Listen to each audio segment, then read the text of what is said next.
Recently, a team of students wanted to participate in a competition. This had to do with a solar vehicle uh, competition. So they came, they discussed with me and all those.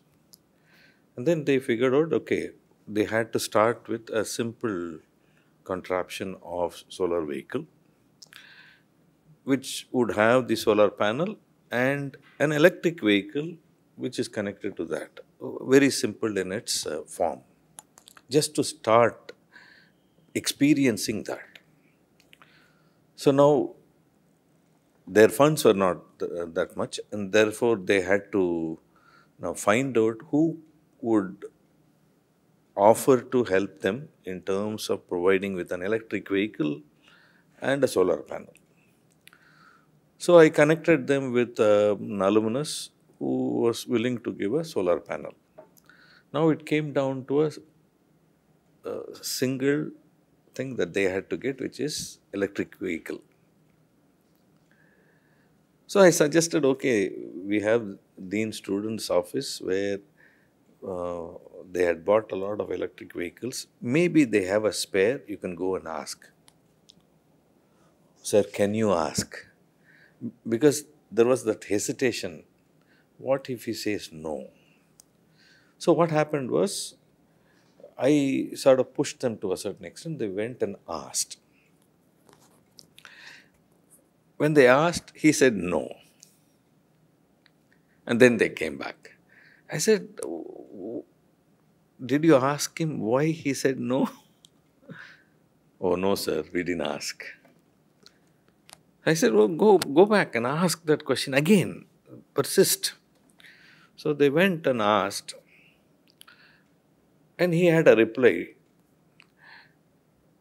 And they just listened to the reply and came back. So at that time, I again broached this topic of, did you find out why he said no? Right? And what was the reason? And is it possible to counter that no? Find out and understand that no, so that it is possible for you to pitch it better when it comes to whether his own self or somebody else.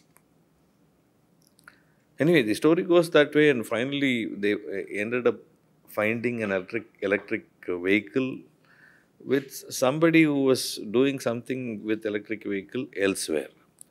But the idea was they were hesitant every time to go and ask people, okay, is it possible for me to get that electric vehicle? Right? The lesson here is there will be rejection, there will be resistance. But can I go beyond that? Persist and grow, right? And that's the entire thing about that Kartic and Prasanna had talked about. This narration by all three of you has prompted me to perforce butt in and tell you about the yes part by authorities. Most authorities have that denial part, whether, I don't know, it's by design, default, whatever. There is a constraint in saying yes, and there are sometimes very unusual demands also, especially when you have, in bigger corporations, you have a lot of resentment, the service conditions and all that. Okay, we'll not get into that. What I was reminded of was the high altitude areas in our borders demand a lot of logistics support.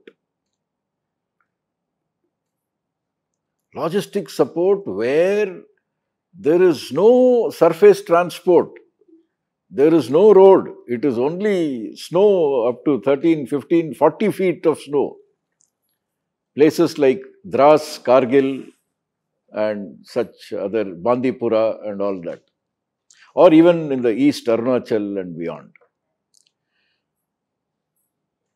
And there was one major who was taking care of the logistics. His job was to ensure that all the air supplies, everything was airdropped, including the letters that come from our homes. It takes 10 days, 15 days for the letter to reach, depending on clear weather. If the weather is not clear, the chopper can't fly. So we were all on top, deployed in various bunkers and difficult places. Whenever we came down, this is where I wanted to emphasize, whenever we came down, all these combat fellows from difficult situations, times when people don't take bath for 1 month together.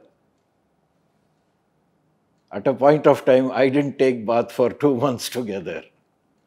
So there were times when we used to come down and go to our headquarters. We found there was a placard. Every office has a placard. What it read, the first line was, "The answer is yes."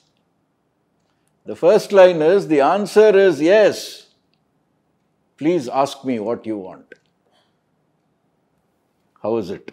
There is nothing that can match the work that is being done by our armed forces, particularly during difficult situations.